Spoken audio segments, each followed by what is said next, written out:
Hello everyone, আমি রিয়া। আজকে আমি তোমাদের কাছে নতুন একটা ব্লগ নিয়ে চলে এসেছি। আশা করি তোমরা সবাই খুব ভালো আছো, সুস্থ আছো। আমিও খুব ভালো আছি। আজকে আমি তোমাদের কাছে কলকাতার একটা হিডেন প্লেসের কথা বলবো, যেই জায়গাটা আমার তো খুবই পছন্দ হয়েছে। আশা করি তোমাদেরও খুব পছন্দ হবে। এবার বলে ফেলি জায়গাটায় কি করে যেতে হবে। ভোর ভোর উঠে পড়ে 5:30টার মধ্যে রেডি হয়ে বাইকে করে বেরিয়ে পড়লাম জায়গাটায় যাওয়ার জন্য। আর আমার বাড়ি যেহেতু বেহালায়, আর বেহালা থেকে ওই জায়গাটায় যেতে মোটামুটি ওই 1 ঘন্টা 20 মিনিট মতন সময় লাগবে। আর যেহেতু আমি সকাল সকাল বেরিয়েছি, আর সকালবেলায় তো রাস্তাটা অনেকটাই ফাঁকা থাকে, তাই একটু তাড়াতাড়ি পৌঁছে গিয়েছিলাম।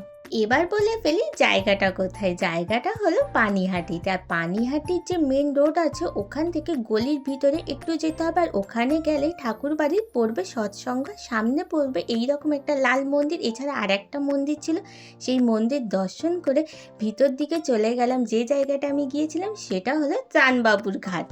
এবার বলে ফেলি এই ঘাটটা শুধু ঘাট নয়, এর আশেপাশে ছিল খুব সুন্দর সুন্দর মন্দির। তো সেই মন্দিরগুলোতে একটু পরেই আসছি।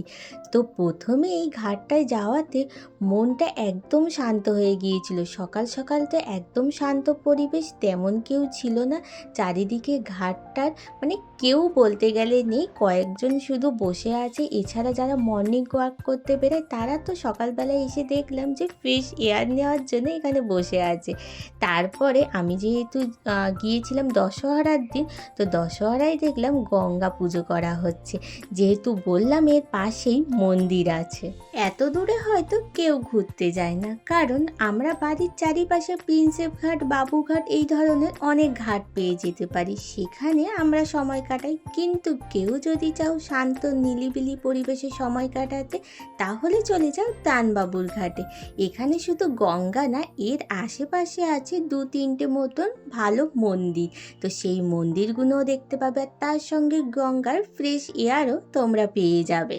আমি তো সকাল সকাল এই ঘাটে পৌঁছে গিয়েছিলাম, তখন বাজে ওই 6:45টার মতন। তখন ঘাটের চারিপাশে তেমন কেউ ছিল না, বললামই ওই কয়েকজন বয়স্ক লোক ছিল যারা মর্নিং ওয়াক করছিল, এছাড়া গল্প আড্ডা দিচ্ছিল।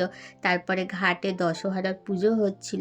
কিন্তু এই ঘাটে বিকেলবেলায় বসতে দেওয়া হয়, তখন ওই 4টে থেকে 6টা পর্যন্ত।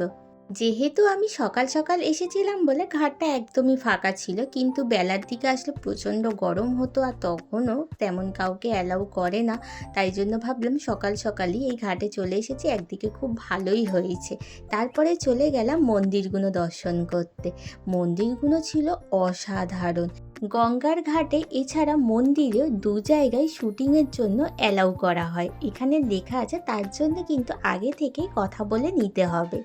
গঙ্গার ঘাট ঘোরা হয়ে যাওয়ার পরে মন্দিরের দিকে চলে আসলাম। এখানে কিন্তু ওই একটা গঙ্গার ঘাট ছিল না, এখানে আর একটা ঘাটও ছিল। সেই ঘাটটা একটু ছোট মতন, আর ওই ঘাটের চারিদিকে অনেক বয়স্ক লোকেরা বসে একটুখানি গল্প গুজব করছিল বলে তাই আর ওই ঘাটটায় নামিনি।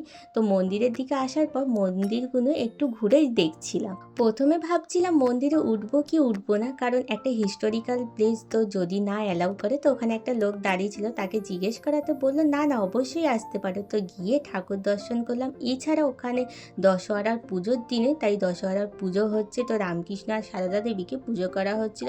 তো তার পাশেই আর একটা মন্দির ছিল। তো যেহেতু অম্বুবাচী চলছিল বলে ঠাকুরের মুখ ঢাকা দেওয়া ছিল, তো ওই মন্দিরগুলো দর্শন করে তারপরে চলে গেলাম পাশের এই 3টে শিব মন্দির দর্শন করতে। শিব মন্দিরগুলো ঘোরা হয়ে যাওয়ার পরে মন্দিরের সামনে একটা মোটামুটি বড় উঠোন ছিল, সেখানে খুব সুন্দর একটা আলপনাও করা ছিল। এছাড়া মন্দিরের যে সিঁড়িগুলো ছিল সেখানেও খুব সুন্দর করে আলপনাগুলো করা ছিল, দেখেও খুব ভালো লাগছিল। তারপর বেশ কিছুক্ষণ ভাবছিলাম এখানকার মানুষেরা কত লাকি, গঙ্গার ঘাটের সঙ্গে এত সুন্দর ওরা মন্দির পেয়েছে। আমার বাড়ির সামনে যদি এই রকম গঙ্গার ঘাট থাকতো, তার সঙ্গে যদি এত সুন্দর সুন্দর মন্দির থাকতো, আমি তো রোজ দিন এসে বসে থাকতাম। আজকের ব্লগটা এই পর্যন্ত। ভালো লাগলে অবশ্যই ঘুরে এসো। টাটা।